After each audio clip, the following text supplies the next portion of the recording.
আমার ঠিক উপরে একটা এআই ক্যামেরা লাগানো। এখন আমি 50 কিলোমিটার গতিতে বাইকটা হাইওয়েতে চালানোর এক্সপিরিয়েন্স আপনাদের সাথে শেয়ার করব। দেখি 50 কিলোমিটার গতিতে বাইক চালাইতে কেমন লাগে, কিংবা কী কী সমস্যার সম্মুখীন হই আমি।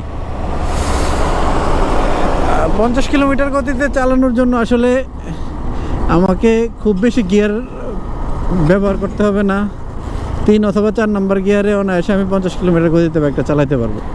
তো 50 কিলোমিটারে নেওয়া যায় 4 নম্বর গিয়ার। 4 নম্বর গিয়ারে চালানোটাই উচিত হবে 50 কিলোমিটার গতিতে। এই যে 4 নম্বর গিয়ার 50 কিলোমিটার গতিতে আমি বাইকটা চালাই। আমার পিছনে একটা মাইক্রো বাস, তাকে অবশ্যই আমাকে কাইটা যাইতে হবে, কারণ আমি তো 50 কিলোমিটার বেশি গতিতে চালাইতে পারবো না। ওই যে ঠিক আমার মাথার উপরে আরেকটা এআই ক্যামেরা, যেটার মাধ্যমে সার্ভেলেন্স করা হচ্ছে। এই যে আরেকটা এআই ক্যামেরা।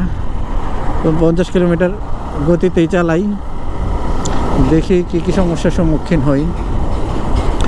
সমস্যা যেটা, আমাকে বারবার পিছন দিক থেকে বিভিন্ন গাড়ি আমাকে ওভারটেক করতেছে, এটাই হলো সবচেয়ে মূল এবং বড় সমস্যা। হ্যাঁ, ওই ট্রাককে তো আমি ওভারটেক করতে পারতেছি না 50 কিলোমিটার গতিতে চালাইয়া।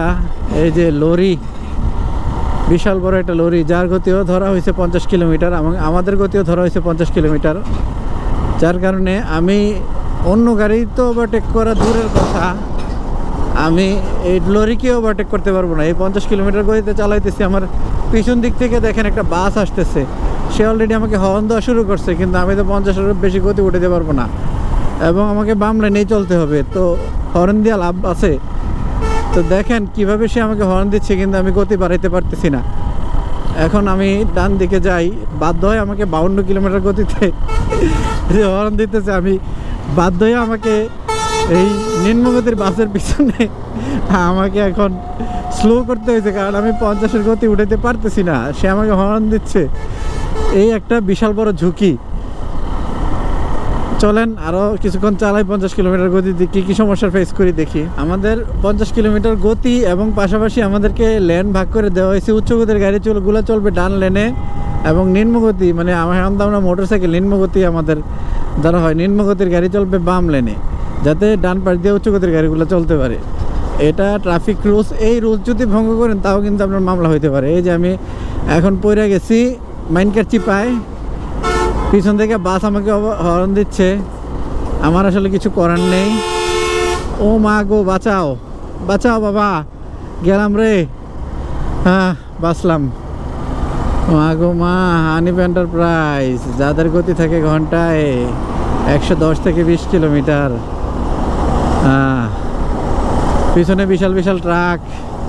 আমি এখন কি করব বুঝতেছি না। গতি রাখছি 45 কিলোমিটার প্রতি ঘন্টায়, নাইলে খাইতে হবে 5000 টাকার মামলা। বাঁচাও আমার আল্লাহ, রক্ষা করো আল্লাহ, আমার কি কুমিল্লায় বাড়ি পর্যন্ত নিয়ে পৌঁছাও আল্লাহ। এই যে পিছন দিকে ট্রাক আইতেছে, আল্লাহ তারে আমি কোন দিক দিয়ে সাইড দিব আল্লাহ। সে তো গতি একটু বেশি তার মনে হইতেছে, আমার গতি প্রায় 4 নম্বর গিয়ারে 50, তার গতি মনে হয় বেশি। সে আমাকে এখন ওভারটেক করবে, ট্রাক আমাকে ওভারটেক করবে। এই দুঃখ আমি কই রাখি, এই দুঃখ আমি কই রাখি। ট্রাক আমার ওভারটেক করে চলে গেল, এই দুঃখ আমি কই রাখি। আচ্ছা যাক, চালাইতে থাকি, কি আর করার, কিছু করার নাই, নাইলে খাইতে হবে এই মামলা। কাভার্ডবেন আমাকে ওভারটেক করে চলে গেল, কারণ আমি 50 কিলোমিটার বেশি গতি উঠাইতে পারতেছি না। 4 নম্বর গিয়ারে চলতেছি হাইওয়েতে। এই সবচেয়ে বড় ঝুঁকি যেটা হলো অন্যান্য রাস্তায় অন্যান্য গতির গাড়ির সাথে তাল না মিলিয়ে চালানো। আপনি আমাদেরকে 50 কিলোমিটার গতি বাইধা দিলেন, কিন্তু রাস্তায় অন্যান্য যেমন বাস, প্রাইভেট কার, মাইক্রোবাস, এই ধরনের যত গাড়ি আছে তাদের গতি রেখে দিলেন 80 কিলোমিটার প্রতি ঘন্টায়। তো পিছন দিক থেকে তারা আমাকে অনবরত ওভারটেক করবে, যার কারণে আমি সবসময় একটা ঝুঁকির মধ্যে থাকব। এবং এই ঝুঁকির মধ্যে থাকতে থাকতে এই দীর্ঘ সময় চালানোর ফলে এই যে প্রাইভেট কার আমাকে হর্ন দিচ্ছে, কিন্তু আমি তাকে কীভাবে সাইড দেবো? আমার ডান পাশে একটা গাড়ি, এখন বাম পাশ দিয়ে একটা মোটরসাইকেল উল্টা দিক থেকে আসছে। তো যাক, সে কোনো মতে আমার কাইটা চলে গেছে। তো এই হইলো সবচেয়ে বড় ঝুঁকি। আমি যে এভাবে চালাইতে চালাইতে আমি কোনো গাড়িকে ওভারটেক করতে পারতেছি না, উল্টো আমাকে পিছন দিক থেকে বিভিন্ন গাড়িগুলা অনবরত ওভারটেক করতেছে। এই সবচেয়ে বড় ঝুঁকি হইলো হাইওয়েতে। এটা হাইওয়ে রাইডিংয়ের নিয়ম হয়েছে রাস্তা অন্যান্য যে গাড়িগুলো চলে তাদের গতির সাথে মিল রেখা চালানো, যেটা হলো সবচেয়ে সেফ। তো কোন যুক্তিতে আপনি আমাদেরকে 50 কিলোমিটার গতি বাইদা দিলেন, অথচ প্রাইভেট কার বাস তাদের গতি 80 কিলোমিটার দিয়ে দিলেন?